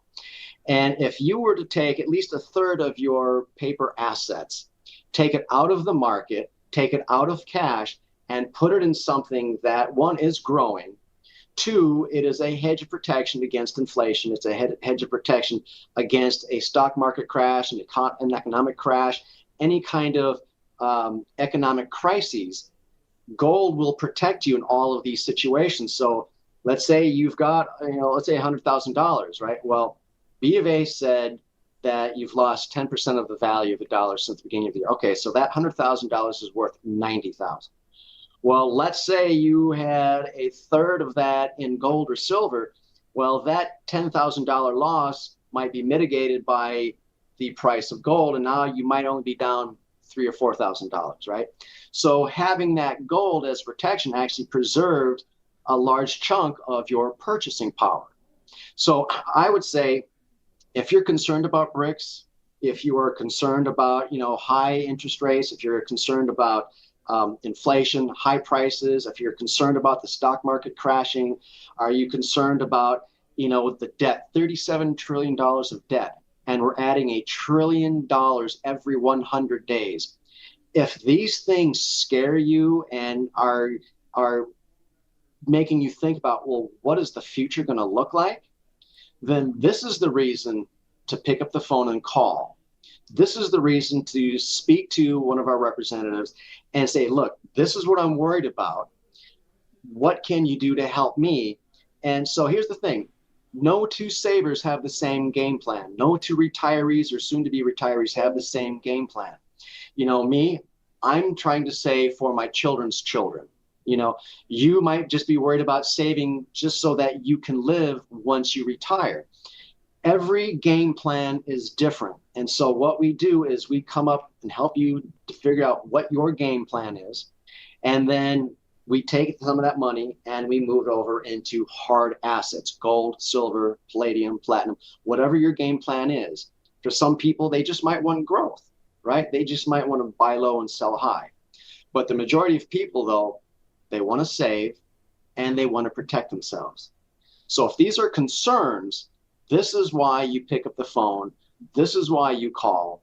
We will answer every one of those questions and help you figure out that game plan. And with $37 trillion in debt, that can seem like a number that's hard to wrap our minds around. But if you break it down, we're roughly around that $120,000 mark per United States citizen, the residents, which includes those K through 12, baby to 18 years old, who might not be in the workforce. If they are, they're getting those first training wheel jobs, and good for them for doing that, but it's not going to change the debt. And then another additional number for the families out there. Every new child born into the United States, and even with those great incentives from the federal government and those pro-family policies of this administration, every child on average in the country is going to cost around $300,000 per family. Yeah. That's including education and also simply housing and feeding those mouths. So just to give a perspective for people to see all of that as they diversify. But where can they find, David, this presidential gold guide that you're offering, again, complimentary through Monetary Gold? Yep. So they can visit rsbnforthegold.com. Just go in there, fill out your information. The phone number is on there as well, so you can call if you want. Or, fill out the form. We will get back to you and talk to you and kind of help you come up with a game plan. And I have to say, $37 trillion. If you recall, I think it was last year while Joe Biden was still in office, Janet Yellen stood before the Senate Finance Committee with Joe Biden's approval saying, we want to take the debt up to $50 trillion, right? This was just a year ago. And I'm thinking to myself, our children's children's children's children's children will never pay off that debt, ever. And you want to go up to $50 trillion. Okay, what is the reason behind that? And so one of these days, I'll share my theory about why the Democrats want high debt and why they want high illegal immigration in this country, because someone has to service all of that debt. But that's a story that we'll cover another time. But yes, I look forward to that discussion, because I think it's mind-boggling and perplexing as to why that would be. But we understand that a certain national party has always wanted to organize in a way that would keep them in power and perhaps financially benefit the few over the longevity of this great nation. Look at Nancy Pelosi. I just heard the story that came out about her yesterday. She has beat every single hedge fund manager on the planet just in the last year or 2 years with her own stock trading account to the tune of $400+ million. How does a congresswoman or a senator accrue that kind of wealth while you are serving the American people? That stuns and blows me away. All of my friends follow that X account that follows her trades, and rightfully so. It makes sense. But if you're a private citizen, you end up with an ankle bracelet and having to appear before court. So I'm not sure why that is. And we're grateful to former Congressman Matt Gaetz for pointing that out on both sides of the aisle. Perhaps some reforms, and I don't think Congress will self-police itself anytime soon. If I did that, I would be going to jail. Actually, I think Martha Stewart went to jail for something like that. So yes, a great lady, and it doesn't make any sense because in that situation, not equal justice under the law. So we'll see what comes of that as we hope that people will focus on those savings and bringing down that debt because, David, before we part ways, is it not a national security issue? We know that few senators have spoken up on this, but Senator Rand Paul has said from the inside, America can be destroyed because of the national debt crisis. Well, we already see that happening. We've already had 2 bank failures this year.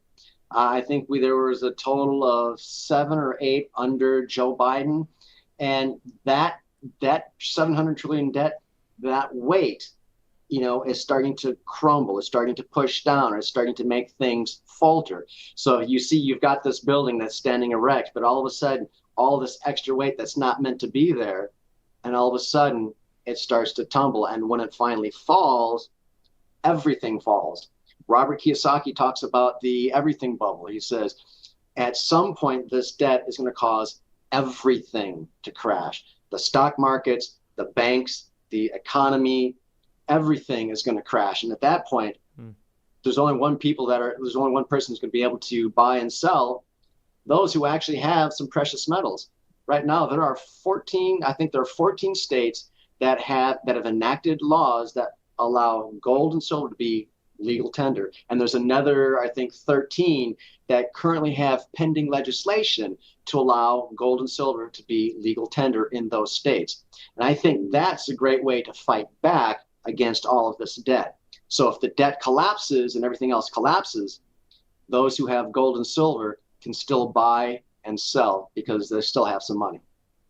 Thank you so much for your expertise today. It's David Schroeder, spokesperson of Monetary Gold, RSBN for thegold.com. It's not just the Olympics around the corner, but having that savings and your wealth ready to go for what could be an absolute calamity. We don't want to scare people, but David, we're very grateful for your expertise here at Right Side Broadcasting Network.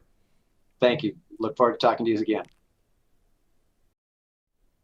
Always a joy to have David Schroeder of Monetary Gold on the network to talk about retirement, savings, wealth protection solutions to your pension, to your retirement, to everything you've worked hard for. So be sure to visit rsbnforthegold.com for the complimentary Presidential Gold Guide.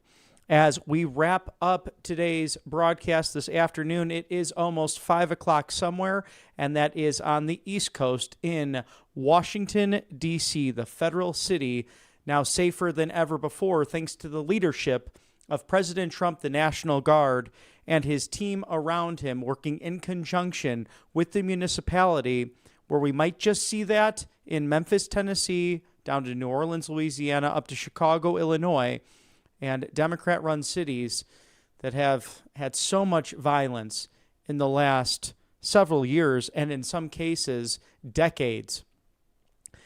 As this time does certainly feel like a post-9/11 moment. 24 years ago when people joined the military, they went back to church, they became passionate about protecting our country. Charlie Kirk and his absence now has everyone joining the church and trying to join Turning Point USA to keep that legacy going, as you heard today from the organization. The amount of chapter signups to people wanting to get involved, over 2,000 applications coming into Turning Point Action. It's a beautiful reminder 1 week later on what matters most in life. And as we closely reach the 10 o'clock hour in the United Kingdom, where President Trump is enjoying a state dinner with His Majesty King Charles III, reflecting upon 250 plus years of history between our two great nations, once at war and now coming together to celebrate Western civilization across the pond. Glenn Beck heroically offering a lovely gift to Charlie, the golden microphone of Rush Limbaugh. A gift that was given to Glenn by Rush's widow and now passed on to Charlie Kirk, because Glenn feels it appropriate that it sit in front of the microphone where Charlie Kirk had his podcast, The Charlie Kirk Show, on a daily basis. A moving moment on this Wednesday, September 17th, as we say goodnight to you from Right Side Broadcasting Network Live, with President Trump and His Majesty King Charles III reviewing the troops in the United Kingdom with a joint dual flyover of our Air Force and our militaries, celebrating what binds us together as the United Kingdom and the United States. Thank you for watching Right Side Broadcasting today. I'm Robert McNeely, and we'll see you very soon.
Welcome to Right Side Broadcasting Network, your trusted conservative news outlet.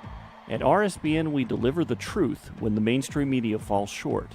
Since 2015, we've proudly broadcasted every single one of President Trump's iconic MAGA rallies, bringing you the excitement and energy live before anyone else. By watching RSBN, you get an unfiltered front row view of the action on the ground. We interview the crowds to give a voice to millions of Americans just like you. We show you President Trump's speeches in their entirety, free from interruptions and censorship. We cover the stories that matter to you with the integrity and passion you deserve. Thank you for choosing RSBN as your home for America First News. Together, we stand strong, united, and informed. So join us and be part of the right side of history.